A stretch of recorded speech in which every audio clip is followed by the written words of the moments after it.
I'll quickly mention this. The son of Snow White producer Mark Platt, Jonah Platt is the son's name. He is speaking out publicly against Rachel Zegler and blaming her for the film's catastrophic failure at the box office. I mean, he's totally right. Now, of course, as we covered, the movie is terrible anyway in its own right. It was probably going to underperform regardless. People are tired of the soulless cash grab remake thing. Imagine two of the most outspoken voices in media, guys who usually clash on just about everything, suddenly finding themselves in lockstep. That's exactly what happened when Joe Rogan and Bill Maher, two figures known for their no-holds-barred opinions, both turned their sights on Disney's new Snow White flick. And what they saw, they definitely didn't like. In fact, they saw a potential train wreck unfolding, a movie seemingly designed to alienate the very audience it was supposed to enchant. Jonah Platt, whose father helped produce the latest Snow White film, had some very harsh words for star Rachel Zegler. For context, Variety wrote a report recently titled "Inside Disney's Snow White Fiasco: Death Threats, Beefed Up Security, and a Social Media Guru for Rachel Zegler." EV Magazine wrote on X, "When you compare how Rachel Zegler spoke about Snow White to how other actresses who played live-action Disney princesses spoke about their character, really underlines just how poorly she carried herself." Rachel Zegler just keeps making things worse with the Walt Disney Company. The more that she tries to defend this movie, the more that she tries to spew her agenda onto the general public, it's only making matters worse, not just for Bob Iger, but for whatever is left of the image of Disney as a whole. From the very beginning, red flags were popping up all over the place with this remake. Whispers started circulating that Disney was planning to completely rewrite the fairy tale romance, the very heart of the original Snow White story. Word was, they were even considering ditching the prince altogether. Now, on paper, a strong, independent Snow White might sound like a modern twist, but in practice, it looked like they were throwing out everything that made the classic so beloved in the first place. Think about it. No charming dwarfs, no iconic fairy tale love story, none of that pure, magical innocence that generations had grown up with and adored. It felt like Disney was actively dismantling the magic, piece by piece. I am in the thick of rehearsals for Romeo plus Juliet, so I'm going to get out of here. Bye for now.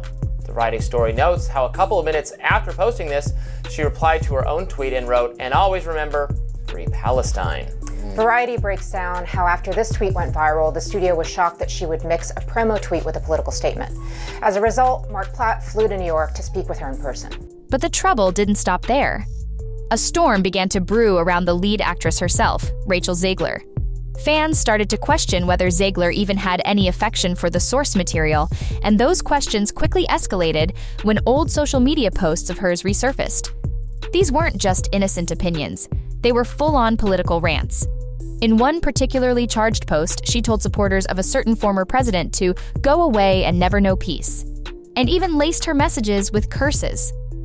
Regardless of political affiliation, many people found this kind of aggressive tone jarring, especially coming from the face of a Disney family film. Disney, a brand built on bringing people together, suddenly had its lead star seemingly dividing the audience before the movie even hit screens. It became a full-blown controversy almost overnight. Was Rachel Zegler simply exercising her right to free speech? Or was she actively alienating millions of potential ticket buyers? That was the million-dollar question swirling around Hollywood, and Rogan and Maher definitely had some fiery takes. Narcissism is not something to be coddled or encouraged. Zegler isn't the only one who has made political statements, though. Her co-star Gal Gadot, who plays the Evil Queen, expressed her staunch support for Israel. Snow White's budget was around $240 to $270 million. It has made $43 million domestically so far and around $84 million globally per Box Office Pro. Joe Rogan, never one to mince words on his wildly popular podcast, jumped right into the fray, blasting what he saw as a disturbing trend in Hollywood. He argued that studios were increasingly prioritizing woke agendas over, actually telling good stories. In one particularly heated episode, he tore into the Snow White remake, claiming that studios were now more concerned with dodging online backlash than with genuinely entertaining their fans. He pointed out that this wasn't just about Snow White, it was part of a larger pattern where classic stories were being twisted and contorted to fit a certain ideological mold, often at the expense of plot, character, and crucially, audience enjoyment. The film received backlash for various reasons in the lead up to its release. Zegler had called the original Snow White movie dated and weird, and said Prince Charming was a stalker. TV Magazine wrote on X, when you compare how Rachel Zegler spoke about Snow White to how other actresses who played live-action Disney princesses spoke about their character, really underlines just how poorly she carried herself. Bill Maher, known for his equally sharp and often politically incorrect commentary, echoed Rogen's sentiments. He didn't hold back in his critique of what he saw as the absurdity of the changes being made to Snow White. Maher specifically called out the ridiculousness of labeling the prince a stalker and completely writing out the dwarfs, all in the name of so-called progress and inclusivity. To Maher, this wasn't progress at all. He argued that it was actually disrespectful, especially to little-person actors who were being denied the chance to play iconic roles that had been a part of cinematic history. And then there was the romance, or rather, the complete lack thereof. The original Snow White was fundamentally a story about love conquering evil, a timeless theme that resonated across cultures and generations. But Zegler had made it abundantly clear that she wasn't interested in that aspect of the story. She even stated publicly that she didn't want to play a woman who dreams about a prince. This was where Rogen and Maher really hammered it home. They argued that Disney had become so fixated on appearing virtuous and politically correct that they had completely lost sight of what audiences actually wanted. People go to Disney movies to escape, to have fun, to experience a bit of magic and romance. They're not buying a ticket to be lectured, or to have their beloved childhood stories deconstructed and rewritten to fit a modern agenda. They want entertainment, not a sermon. And to make matters worse, Zegler's very public and often dismissive attitude toward a significant portion of the movie-going public only exacerbated the problem. If the lead actress comes across as openly hostile to potential viewers, why would anyone spend their hard-earned money to see her on screen? Her attitude, combined with the questionable creative choices, seemed like a recipe for disaster from the very start. The movie has all kinds of problems that could be pinned partly on the producer. Like, the producer did not do a good job. Nobody who produced this movie did a good job. Apart from all of the political controversy started by the actress. So the movie had all kinds of problems creatively and conceptually. And speaking of creative choices, the production decisions surrounding the dwarfs felt like another self-inflicted wound. The 7 dwarfs weren't just background characters in the original Snow White, they were the heart and soul of the story. Each dwarf had a distinct personality, a unique charm, and they collectively brought so much warmth and humor to the film. But instead of reimagining them for a modern audience, perhaps giving them a contemporary spin while retaining their essence, Disney opted for a radical departure. They either scrapped the dwarfs entirely or replaced them with, well, something else. Leaked images and descriptions began to circulate online, and fans were, to put it mildly, bewildered. Instead of 7 distinct dwarfs, the remake featured a bizarre collection of CGI magical creatures. These weren't just dwarfs with a modern makeover. They were a motley crew of random designs, some tall, some short, a chaotic mix that looked more like they belonged in a cheap fantasy knockoff than a Disney classic. Online commentary was brutal. People described them as low-budget filler, completely lacking the personality and memorability of the original dwarfs. And the little-person acting community was understandably furious. They voiced their outrage, pointing out that each of those 7 dwarf roles would have been a significant opportunity, the kind of break they rarely get in mainstream Hollywood. Disney had not only erased beloved characters, they had also effectively erased potential jobs for a marginalized group they claimed to be championing. The irony was thick enough to cut with a knife. There's no doubt that she drove the final nail into this movie's coffin. She probably drove the final 2 or 3 nails into the coffin. And a lot of what you see with Zegler is really just this pretty common Gen Z mentality and approach to work. In a different era, something this controversial surrounding a major Disney film would have been front-page news for weeks. And history, in a way, seemed to be repeating itself. Just days after the Snow White remake finally limped into theaters, the headlines were indeed brutal, but not in the way Disney had hoped. Total flop screamed one headline, Disney disaster declared another. The film, which reportedly cost upwards of $200 million to produce, not even factoring in the massive marketing campaign, was projected to rake in at least $150 million in its opening weekend to be considered a success. But the actual numbers painted a grim picture. It pulled in a paltry $43 million, $43 million. For a legacy remake of Snow White, a movie that was supposed to be a guaranteed blockbuster, that was an unmitigated disaster. Even those who did venture out to see it left disappointed, with some even walking out of screenings, complaining that the film felt like a deliberate insult to fans of the original. Meanwhile, the merchandise tied to the movie, the dolls, the costumes, the themed popcorn buckets, sat untouched on store shelves. Families simply weren't buying it. The public's message was deafeningly clear. You can't disrespect tradition, alienate your audience, and still expect to cash in at the box office. She believes that she should be able to express herself and speak her truth or whatever nonsense, regardless of the consequences to everybody else. In reality, you have a job. You're getting paid to do this job. You signed on the dotted line. You took on the role. You took the job. And that job comes with certain basic responsibilities. Then came the whispers from inside the Mouse House, the kind of behind-the-scenes murmurings that often follow a major Hollywood catastrophe. Insiders claimed that Disney executives were completely blindsided by the overwhelmingly negative reaction to Rachel Zegler's outspoken political comments and her dismissive attitude towards the original film. Some even suggested that the production had attempted a frantic mid-course correction, desperately trying to salvage the film halfway through production. This was supposedly the reason behind the rumored multi-million-dollar reshoots, a desperate attempt to course-correct and appease the growing backlash. But every time Zegler did press for the film, it seemed to make things worse.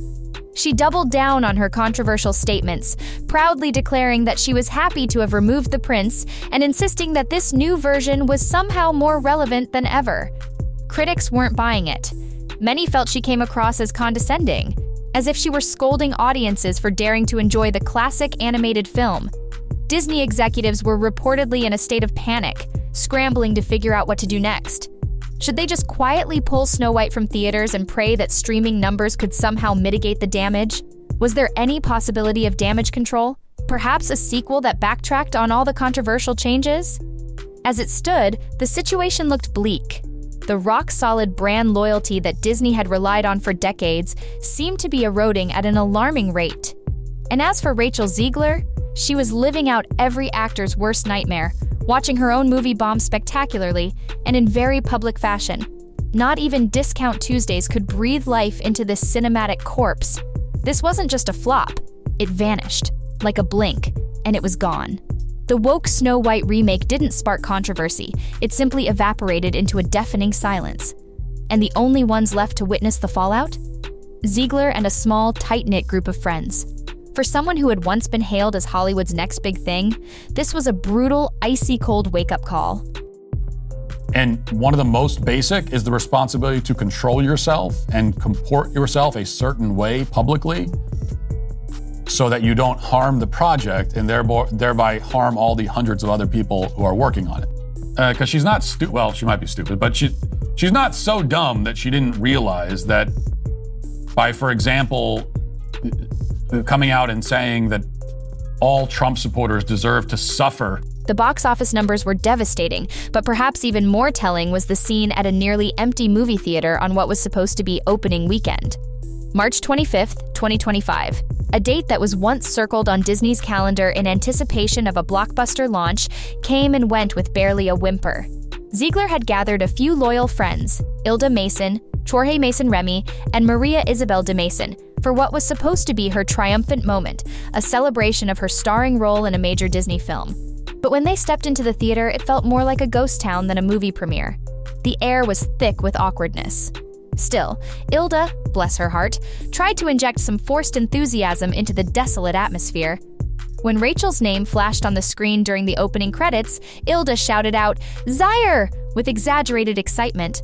Rachel, attempting to play along, gave a small, strained cheer back, laughing as if everything was perfectly normal.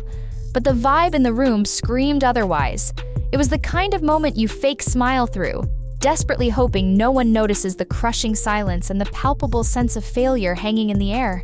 No one is even entirely sure if they actually rented out the entire theater for this sad little gathering, or if the theater was just that empty on its own. Either way, the silence in that room spoke volumes, louder than any thunderous applause could have ever been. In a desperate attempt to salvage the moment, they awkwardly jumped on a viral TikTok trend, approaching a bewildered theater employee with forced cheerfulness. But the whole thing just came off as excruciatingly awkward, like one of those heartbreakingly sad birthday parties where nobody shows up. Even the Snow White-themed popcorn bucket seemed to radiate an aura of embarrassment.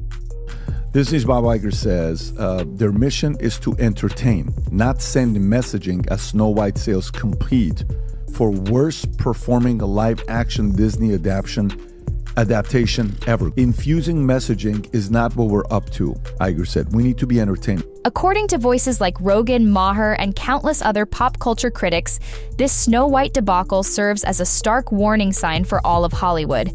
They argue that studios, in their desperate attempt to avoid controversy and cater to a vocal minority, are overcorrecting to the point of alienating the mainstream audience and ultimately creating even more backlash. Behind the scenes, big-name directors and producers are reportedly watching the Snow White train wreck unfold with growing anxiety, especially those who are currently working on their own modernized remakes and reboots. Whispers are even circulating about potential layoffs at Disney. Between the significant financial losses from Lightyear, Strange World, and now Snow White, the company's bottom line is taking a serious beating. Investors are, to put it mildly, furious.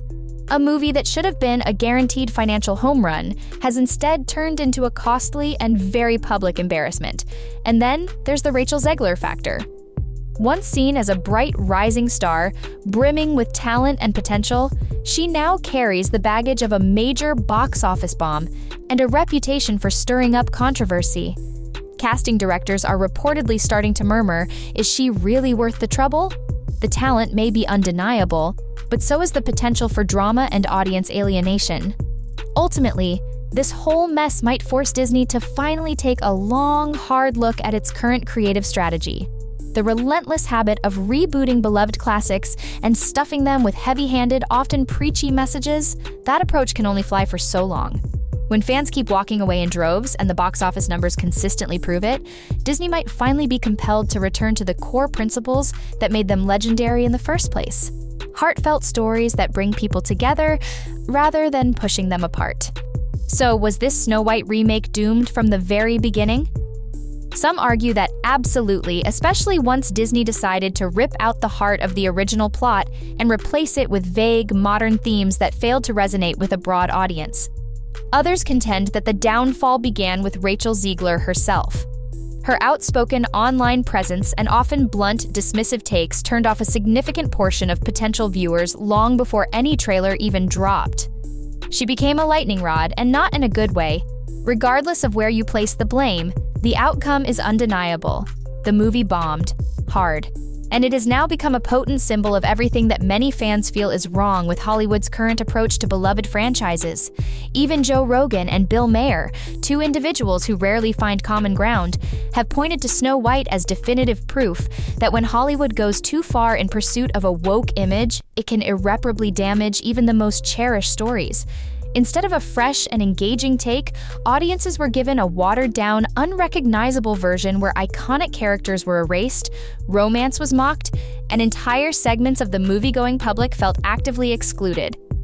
Looking ahead, Disney may be forced to completely rethink its live-action remake strategy. People clearly still crave the fairy tale magic, the wonder and escapism that Disney once delivered so reliably. But they are no longer willing to support remakes that feel condescending, preachy, or actively hostile to the spirit of the originals. The real question now is, what comes next for Disney? Insiders are reporting that emergency meetings have already been convened, with executives scrambling to figure out how to stop the financial bleeding and repair the damaged brand. Some are reportedly advocating for a complete creative reset, urging a shift towards fresh, original ideas instead of endlessly recycling and modernizing old ones. Others are quietly pushing Disney to ditch the preachy, virtue-signaling tone and start genuinely listening to what audiences are actually saying. Because the message from the Snow White debacle is loud and clear. People want to feel something real, something authentic, not just be bombarded with a checklist of contemporary social messages. Meanwhile, the online chatter surrounding the film hasn't subsided. Memes, scathing takedowns, and fan-made edits showcasing what the remake could have been are flooding social media platforms. Some fans have even launched online campaigns, jokingly or perhaps semi-seriously, begging Disney to reboot the remake again, but this time to stay true to the heart and spirit of the original animated classic. And deep down, that's the most telling part of this whole saga. Audiences aren't demanding perfection, they are simply yearning for authenticity, for stories that resonate with genuine emotion and timeless themes. As for Rachel Zegler, her team is reportedly in full damage control mode, frantically trying to soften her public image and shift the focus back to her talent and potential. But with casting rumors swirling and her name now trending for all the wrong reasons, it won't be an easy climb back. Hollywood loves a comeback story, but it also has a long memory, especially when it comes to a spectacular flop. Whether Disney can successfully bounce back from this self-inflicted wound remains to be seen. But one thing is certain, the fairy tale magic is no longer automatic, no longer guaranteed. Now, they have to earn it, painstakingly rebuild trust, and rediscover what made their stories so beloved in the first place. If Disney truly wants to keep its legendary status alive, it desperately needs to remember why these stories mattered to generations of viewers. People didn't fall in love with fairy tales because of hashtags or trendy hot takes. They fell in love with the heart, the magic, the timeless charm that had the power to pull generations together. And as for Rachel Zegler, only time will tell if she can navigate this career crisis and stage a successful comeback, or if she will forever be remembered as the face of one of Disney's most colossal box office crashes. With audience trust shattered and her reputation tarnished, it might take a truly exceptional new project and a masterful PR rehabilitation to prove that she still possesses genuine star power. Right now, the Snow White remake stands as the ultimate cautionary tale for Hollywood, a stark reminder that when you disrespect your core audience, when you prioritize ideology over storytelling, it doesn't matter how famous the title is, people simply won't show up. You can't fake the magic, and you definitely can't lecture folks into buying movie tickets. In the end, this isn't just a story about dwarfs or fairy tale romance. It's a story about what happens when ego, political agendas, and confused storytelling collide. A classic story gets lost, and audiences, disillusioned and disappointed, simply walk away. If you found this breakdown insightful, be sure to like, subscribe, and share it with anyone who needs to hear this cautionary tale. Drop your thoughts in the comments below. We're reading them all, and we'll catch you in the next video.